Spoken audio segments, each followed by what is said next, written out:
Hi everybody.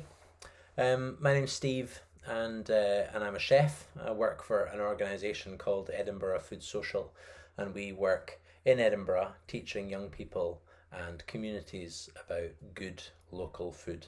Um, the reason that I wanted to speak to you guys a little bit today was to give you a wee bit of a background about what it's like to be a chef, how I got into it, how you could get into it, and what the industry kind of looks like, because I guess at this time in your lives, you're starting to think, well, what do I want to do? What might I be good at? What I might be successful at? And what does that success mean? Does success mean being rich, or does success mean you know, um, being famous, or what does it all mean? I count myself as being successful, and I think that success for me is gauged in the fact that I'm very happy. I don't work crazy hours. I don't make incredible money, but with the money that I have, I'm able to support my family. I'm able to live in a lovely house, and so on and so forth. So I feel that over the years that I've worked, I have been successful. So I'm a chef. Like I said, I've been a chef for just over 20 years now. Um, and over that time, I've worked in restaurants, and I've worked in hotels, and I've worked for private families, and I've worked for private individuals in different countries: France, Germany. I've worked in London, Edinburgh, New York. Um, so the great thing about food and working with food is that everybody's got to eat, right? So you've always got a job. It doesn't matter whether it's a fancy restaurant, or whether at the moment, with all of the COVID stuff that's going on, then actually we're feeding 4,000 people a week, um, who wouldn't normally have food. So I've gone from cooking for royalty and football teams, and all of the fancy stuff, to actually cooking for people who just really really need a, a nourishing hot meal. So I got into this industry from watching. I saw a program on telly, and ironically, it was with Gordon Ramsay, because now I'm not necessarily his biggest fan, because he's a bit aggro. But I watched him in the old days, and he was also aggro, but really really interesting. A total perfectionist. It looked like an environment that was really exciting, and and and my parents came from jobs which I thought were a bit boring, and I kind of thought, oh, I don't really want to do a boring job. So when I saw this on the television, I was like, wow, I really want to do that. So um, I went to London. Um, After being here for a few months working in kitchens, I was sent to London when I was really young. I was like 18 years old. Went to London and served like a kind of apprenticeship, although it's not what you would class as an apprenticeship, but just I was young, and they sent me to kind of college one day a week, and from there, I grew. I learned stuff. I learned lots of stuff very very quickly, and it was long hours, and it was hard, and the pay was low. But actually, I think that things have changed a lot over the years.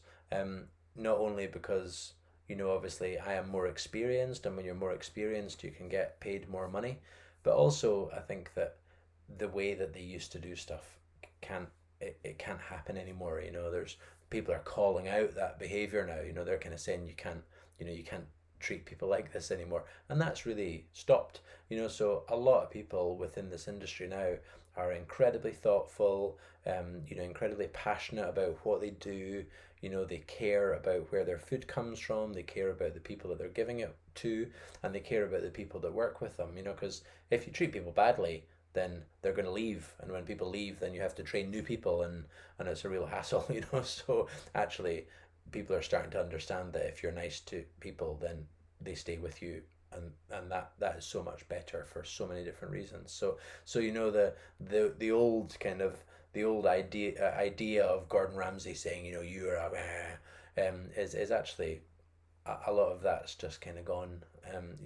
And certainly with our apprenticeship, the Good Food Apprenticeship, which is through Edinburgh Food Social, we only put people in touch with folk who we know are great, great to work for, great cooks, great producers, and we don't put people into kitchens where folk are aggro. So it's a really, really exciting job. Certainly, as you've heard, I've been able to work around the world. I've been able to provide for my family and, live in a lovely house and all of the kind of trappings that are associated with, being good at what you do. But the main thing is, I can cook. It's a really, really valuable life skill. I've been able to meet lots of wonderful people, spend time in lots of wonderful situations, and it's not about, for me, work and then home. It's very much food is a part of my life. When I go out for dinner, I'm involved in that because I can see it. I know the people. I know what goes into it.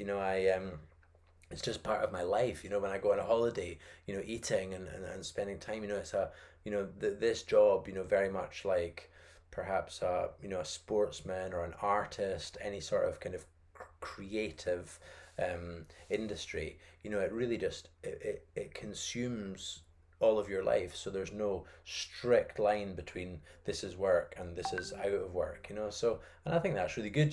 That's not necessarily what everybody wants, but certainly that's something that I've kind of really, really loved over the years, that I feel that I've got purpose. And if I am tired and I do go to bed, then I know that, you know, I've done a great job that day of making people happy, and I think that's really, really worthwhile in a job. So hopefully this has given you a wee bit of an insight. I run Edinburgh Food Social. More than happy to chat to you if you've got any questions or whatever.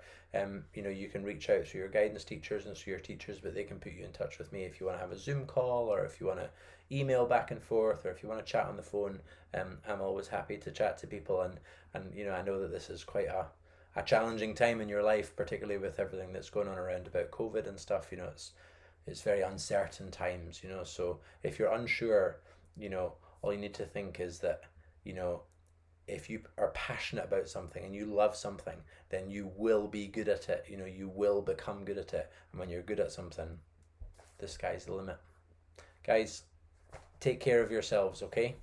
I'll speak to you soon. Bye.